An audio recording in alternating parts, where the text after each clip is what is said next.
자, 대통령의 명예로운 퇴진을 돕겠다고 한 정치인이 있습니다. 그런데 그 방법은 무엇인지, 그 내용은 무엇인지 야당 얘기 좀 나눠보겠습니다. 자, 일단 야권에서도요, 이렇게 대통령이 피의자 신문이 된 이후에 생각차가 조금씩 드러나기 시작합니다. 박지원 국민의당 비대위원장이 아침에 얘기했는데요. 더불어민주당을 겨냥했습니다. 듣겠습니다.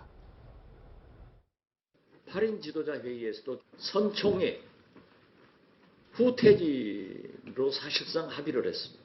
그런데 민주당에서는 어떻게 퇴진할 대통령과 그러한 얘기를 하느냐. 왜 자기 혼자 만나러 갈 때는 대통령을 인정해서 만나고 함께 얘기할 때는 못 만나는지 그 이유를 저는 납득이 되지 않았습니다. 자, 오늘 야권의 키워드는 탄핵으로 당론을 모았다는 거죠. 그렇습니다. 더불어민주당은 의원 전원이 대통령 탄핵을 추진하기로 의견을 모았고요. 이 국민의당의 경우에는 탄핵에 앞서서 국회가 먼저 국무총리를 임선하자라는 입장을 정했습니다. 그러니까 앞으로는 이제 그 야당들이 대통령 탄핵이라는 절차를 향해서 나갈 텐데, 그런데 이제 지금 약간 미묘한 차이가 있습니다. 국무총리 임선 문제를 과연 어떻게 할 것이냐, 이것에 대해서는 아직 이견이 있는 상태입니다. 근데 이제 국무총리 문제, 일단 절차적으로는 황교안 총리가 마음에 안 든다면 일단 인선을 먼저 하는 게 순서 같은데, 더불어민주당은 왜 결론을 아직 못 내는 거죠? 지금 이런 국면에서 국무총리는 어떤 양날의 칼입니다. 잘만 인선을 하면은 이 국면을 주도적으로 이끌어 나갈 수 있지만, 야당이 만약에 잘못하면 이거는 내부 분열로 치달을 수 있습니다. 그래서 지금 야당은 빨리 하나 국무총리와 관련해서 한번 결정을 해야 될 것이 있습니다. 뭐냐면 이 신임 책임 총리를 한다면 이 총리 스타일을 실세형으로 할 건지 관리형으로 할 건지. 말하자면 실세형이라는 것은 대권 주자를 해서 이걸 이 국면을 전체적으로 장악해도 되는 건지, 아니면은 총리만 하고 다음에 대선을 출마하지 않도록 하는 것인지를 분명히 정해야 여권 내부에서 야권 내부에서 그걸 이제 통일을 할 수 있거든요. 이 부분을 정하지 않으면은 자꾸 핑퐁 게임을 해서 분열만 초래할 가능성이 높습니다.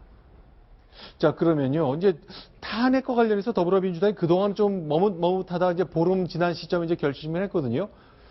그동안 이제 여러 가지 문제가 좀 있었던 것 같고 고민이 있었을 것 같은데, 뭐로 좀 짐작을 해야 되는 겁니까? 지금요, 탄핵과 총리를 얘기할 때 이런 시각은 어때요? 지금 사실은 야당들은 대부분 퇴진이나 하야를 시킬 것처럼 생각을 하고 사실은 운동을 해왔던 거 아닙니까? 그런데 대통령이 이걸 거부하니까 탄핵안이라는 원래부터 헌법에 규정돼 있는 그걸로 돌아왔잖아요. 그 부분에 대한 어떤 그 실체, 이런 부분에 대해서 좀 생각을 해봐야 될 것 같고, 또 하나는 지금 총리를 어떤 스타일로 하는지에 대해서는 대단히 중요한데, 자, 그러면 대통령이 이제 총리를 받을 것인가, 이번 것부터 제가 보통 고민을 해봐야 될 그런 입장에 빠졌습니다. 그러니까 야당이 굉장히 많은 카드를 쥐고 있는 것처럼 보이지만 결국은 제가 볼 때는 원위치했다라는 느낌밖에 안 듭니다, 사실은.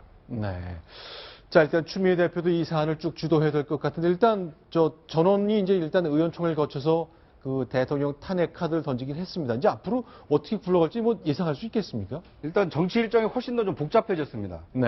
그 최순실 사태에 대한 그 국회 국정조사가 일단 예정이 돼 있고요. 그 다음에 특검을 임명을 해서 특검 조사도 또 실시를 해야 되고요.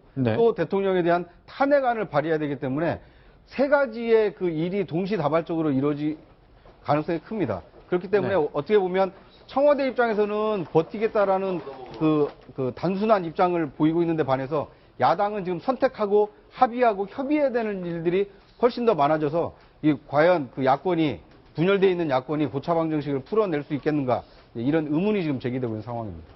문재인 대표가 그동안 몇 차례 반복해서 얘기했던 것인데, 박근혜 대통령 향해서 그냥 물러나십시오, 하야를 요구했었거든요. 그러면서 명예로운 퇴진을 돕겠다고 얘기한 게 있습니다. 한번 어제 음성 들어보시고요, 그 관련된 얘기 나눠보겠습니다.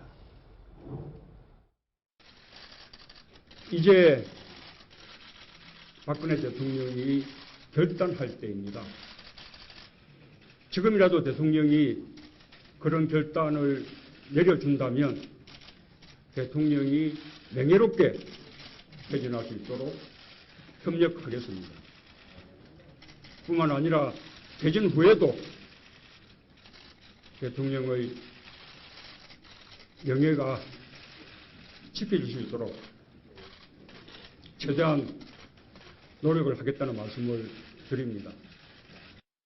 문재인 대표의 명예로운 퇴진 네. 그 발언이 지금 당 안팎에 상당히 논란을 지금 일으키고 있지 않습니까? 네. 저는 왜 저런 발언을 굳이 문재인 대표가 했을까라는 이제 몇 가지 이유 중에 있는데 그중에 하나만 말씀드리면 정치권에 이런 불문율이 있습니다. 네. 포자기한 대통령일지라도 네. 절대 과소평가하면 안 된다. 네.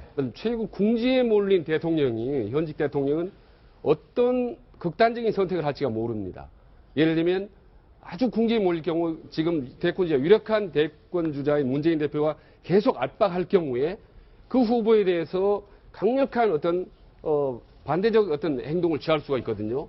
그럴 경우에 이 대권주자 1위를 달리는 후보로서는 상당히 부담스러울 수밖에 없다. 과거 김영삼 정부 시절에도 아시다시피 마지막에 5%까지 지지도 최악의 상태만 갔지만 네. 이회창은 안 된다라는 그런 네. 강력한 어떤 MT 전략을 구사해서 결국은 이회창 총재가 이제 큰 낙마하지 않습니까? 네. 그렇듯이 퇴로를 열어주자. 궁지에 몰린 박근혜 대통령으로부터 뭔가 퇴로를 열어줘서 어떤 합리적인 방향을 몰고 가자라는 그런 나름대로 이제 전략적 판단 때문에 네. 여러 가지 부담에도 불구하고 그런 이제 명예퇴진 발언을 좀 하는 것 같습니다. 네. 근데 이 문재인 전 대표의 발언은 네. 그 큰 논란이 빚어질 수밖에 없는 게요. 네. 명예로운 퇴진을 무슨 자격으로 이렇게 그 대통령의 명예를 지켜준다는 겁니까? 네. 위임받지 않은 권한을 행사하는 것처럼 얘기했기 때문에 네. 저것이 굉장히 월권 논란을 일으키고 있거든요. 네. 대선 지지율이 조금 높다라고 해서 국민들이 대통령으로 인정해 주는 게 아니거든요. 네. 앞으로 이제 예비 후보고 유력 주자일 뿐인데 너무 성급하게 그런 얘기를 자꾸 하다 보니까 국민의 마음과 좀 괴리가 돼 있는 얘기를 해서 오히려 좀 비난을 좀 자초하고 있다. 이런 평가를 받고 있습니다. 그러나 이제 문재인 전 대표 이제 지지율 1위를 달리고 있는 현실 속에서 오늘 이제 광폭 행보를 계속하고 있는데 오늘 대구를 방문했습니다. 대통령의 과거 발언을 빗대서 대통령을 비판했습니다. 듣겠습니다. 저는 어쩌면 속을 줄 알면서도 믿고 싶었습니다. 그러나 결국 저는 속았습니다. 국민도 속았습니다. 대구 시민이 보낸 무한 지지의 대가는 참담한 배신이었습니다. 보수도 속고 영남도 속았습니다. 자, 영남도 속았고 대구도 속았고 보수도 속았다는 말씀 들었습니다.